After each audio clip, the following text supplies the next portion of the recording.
A customer brought us the toilet. Here it is. And just finished testing it. So this is now ready for the customer. So here, this is a customization that the sink factory did right here. And we also did a customization on the inside of the flush valve, way down inside of here. It came boxed as a replacement valve and it fit fine, except that the lift chain seemed to be wrong. So we modified the lift chain by extending the length. You can see that here.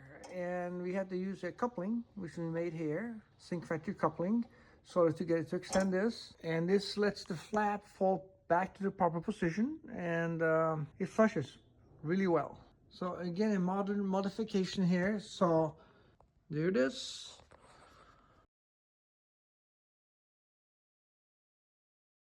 This is the handle that came with the box. That came in the kit. See, it operates right there.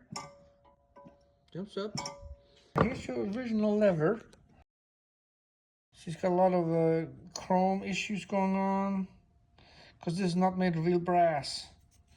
This is pot metal. So we don't recommend pot metal. I don't know why they did that in pot metal, but they did. So most people would want this chrome plated and put back to working order and then reinstall. And we would offer that to this customer. And they'll probably accept that.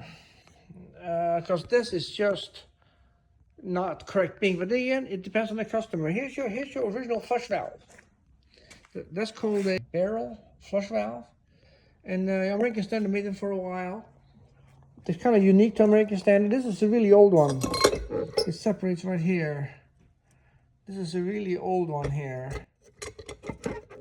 And so we took that out and replaced it with this one right there, which we got working properly because of that. I extended that shower arm. Here's your patent date.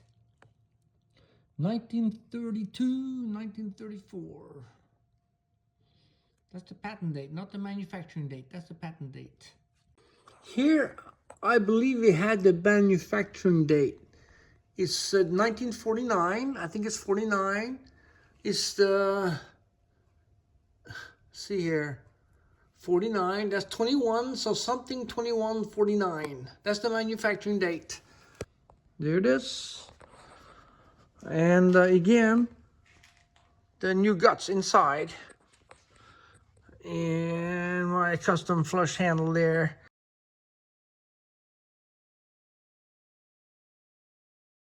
It's just a wonderful piece.